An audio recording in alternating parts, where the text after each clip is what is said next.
The Eyes of the Killer Robot by John Bellairs, Chapter 7. Johnny was so frightened that he couldn't even scream. He stood staring, eyes wide, at the empty bench and the patch of grass where the man had been standing. He hadn't had time to run away. Johnny's eyes hadn't been closed that long. Who or what had he seen? Was it the ghost whose voice he had heard at the old baseball stadium? Was this the same creature that had appeared to him as a scrawny shadow crouching outside his bedroom window? Johnny raised his hand and found that it was trembling violently. In the distance, Fergie's mournful harmonica music went on endlessly. After swallowing several times and licking his lips dry, Johnny found his voice. "Fergie? Fergie?" he said weakly. Then he pulled air into his lungs and bellowed, "Fergie! Fergie! Help, quick!" The harmonica playing stopped, and soon Fergie was galloping across the grass to the place where Johnny stood. "Yeah? What is it, John, baby?" gasped Fergie breathlessly. Johnny was still so shaken that he had trouble putting words together. Oh my gosh, Fergie, I saw... Oh, you'll never believe what I saw." Johnny stammered, and he pointed a trembling finger at the bench. A guy. He was right there. A man with no eyes. It was awful." Fergie was astonished. He really didn't know what to say. "You mean it was a ghost?" he asked, frowning skeptically. "Is that what you think you saw?" Johnny glared. "It's not what I think I saw, it's what I saw. I'm not crazy, Fergie. I'm telling you that right there 5 minutes ago there was this..." Yes, what is it? What in heaven's name is going on here?" Fergie and Johnny turned. There stood the professor, red-faced and out of breath. He had been walking up the road with his toolkit when he heard Johnny yell, and he had come pounding pell-mell across the field to see what was the matter. Patiently, Johnny told the story of what he had seen. Now that he was calmer, he could give more details and make more sense. The professor listened with a grave expression on his face. Johnny couldn't tell if he believed him or not. Excuse me. "That is a very strange tale," said the professor in a hushed voice. "I have no doubt that it was the ghost that gave you the snuff box, the one that visited you twice before, but why he should have come to you now in this place I can't imagine. However, speaking of mysterious occurrences, let me tell you what happened to me a few minutes ago. I was on my way back to the car when I happened to turn my head and I saw a blue jay pecking at something that was caught in a bush. I was curious, so I went over and chased the bird away, and guess what I found? An old-fashioned case that was meant to hold a pair of spectacles. But there were no spectacles inside. Instead, well, here, let me show you what I found." The professor knelt down and opened the toolbox. From it, he took the case he had been talking about, and he popped it open. Inside were 2 glass eyes. Johnny turned pale. Once again, he seemed to hear the moaning words of the ghostly figure. "They took my eyes. They took my eyes." "Now, what do you make of all this?" said the professor, giving each of the boys a searching look.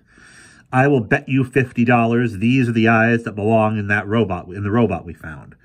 Somebody must have stolen the case from the house, and when the robber found out what was inside, he threw it away.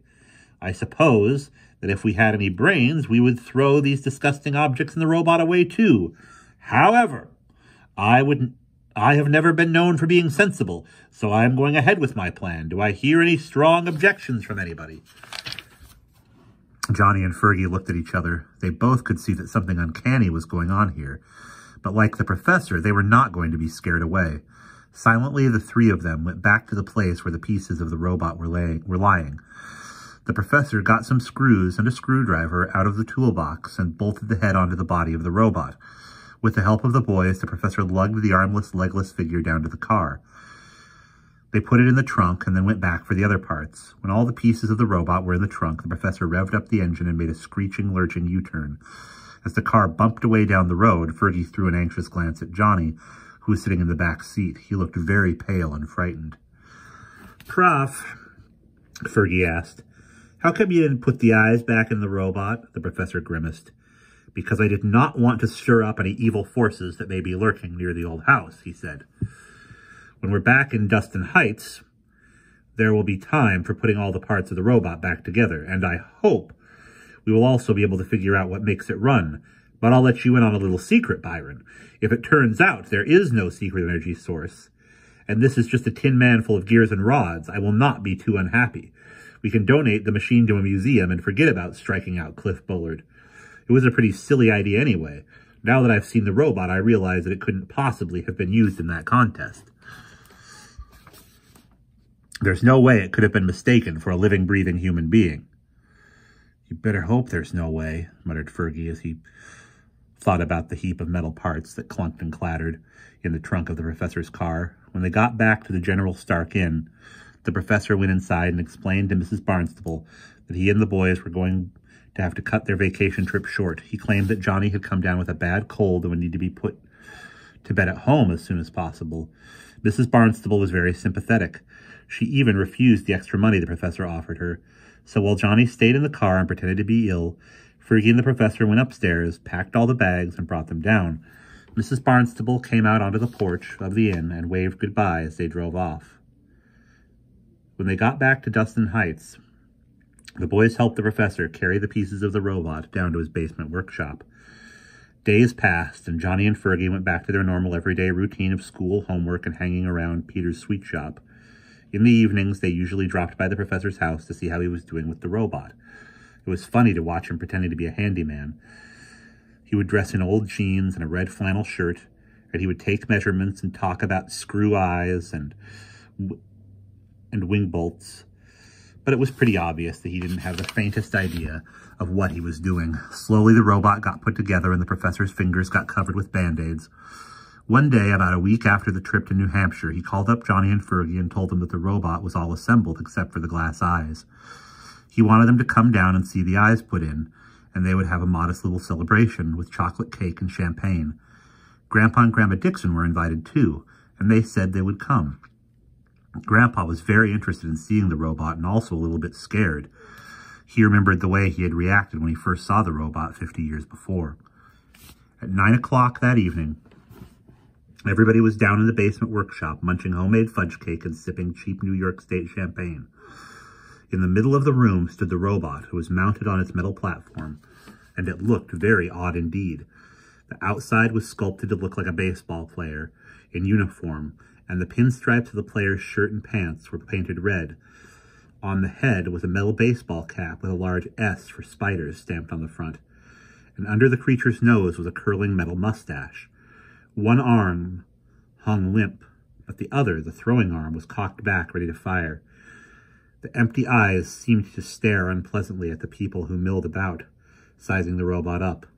"It's certainly an amazing gizmo," said the professor, waving his fork at the robot. "And what is most amazing is this. I can't, for the life of me, figure out how old Sloan made it work. All the gears and things inside it are in their proper place, but the motor's missing. There isn't even any place, as far as I can see, where the silly motor was mounted. And yet, something made it run. Didn't he demonstrate the thing for your team, Henry?" "That's right, Rod," said Grandpa, nodding. "The darned whatchamajigger threw like Cy Young. It was like shooting a baseball out of a cannon. But when we asked Sloan what made the thing go, he laughed and said that the power source was a secret." The professor made a puckery face. "It's certainly a well-kept secret," he said dryly. "I suppose there must have been an electric motor inside the thing, and then later he managed to wipe out all traces of it. Weird, eh?" With a loud harumph, the professor put his champagne glass down and went over to his workbench. There lay the spectacle case that held the two glass eyes. Silence fell, and everyone who was standing near the robot stepped back a pace or two. "Now then," said the professor with a nervous cough. He moved toward the robot, stood up on tiptoe, and took a tube of rubber cement from his shirt pocket. After putting just a little dab of cement in each socket, he took the eyes out of their holder and pressed them into place. Then he stepped back, and the people who were watching applauded. It was a faint, polite applause, because everybody was nervous. They all expected something strange to happen when the eyes were put in. The robot stared blankly ahead, but that was all. He did not even look terribly real, the way wax figurines sometimes do. "So there," said the professor, as he wiped his gluey fingers on a cloth. "I'm disappointed in a way. I almost thought old Ziggy there would step down off his pedestal and have a drink with us." Everybody laughed, and immediately the party got a great deal more relaxed. Johnny and Fergie went over into a corner and started playing a pinball machine, and the three older people went upstairs to the living room so they could sit and talk. After a half-dozen games, the two boys got bored with pinball and decided to go upstairs. Fergie turned and took one more look at the robot. He looked thoughtful and a bit disappointed. "You know, John, baby," he said, "that tin pitcher isn't nearly as scary as I thought it would be. It's kind of made up my mind. I had kind of made up my mind there'd be some energy source in those eyes, and they'd make the thing start waving its arms or something." Johnny was surprised. Fergie was usually the calm, logical type. And when he had weird ideas, he tried to hide them. "Why the heck did you think that would happen?" asked Johnny with a little giggle. "I think you've been reading too many science fiction comic books." Fergie made no answer. They just shrugged and started up the stairs, and Johnny followed. He just shrugged and started up the stairs, and Johnny followed. They went to the living room where the professor was just beginning to play the Star-Spangled Banner on his upright piano. This was the way he always let his guests know that the party was over. Fergie went home, and Johnny trotted back across the street with Grandma and Grandpa. The two old people went upstairs to bed, and Johnny wasn't sleepy yet, so he wandered into the living room and turned on the TV set. Then he went out to the kitchen and made himself a pimento cheese sandwich and poured a glass of ginger ale. He had just gotten back to the living room when he was startled by a terrific loud pounding. Putting his glass and plate down on the coffee table, Johnny rushed to the door. There stood the professor in his bathrobe and pajamas. His glasses were stuck onto his face crookedly, and his hair was wild. He looked absolutely frightful. "John! John!" gasped the old man as he staggered into the front hall. "It's gone! The robot's gone! Oh, my Lord, what are we going to do? What on earth are we going to do?" And that is the end of Chapter 7.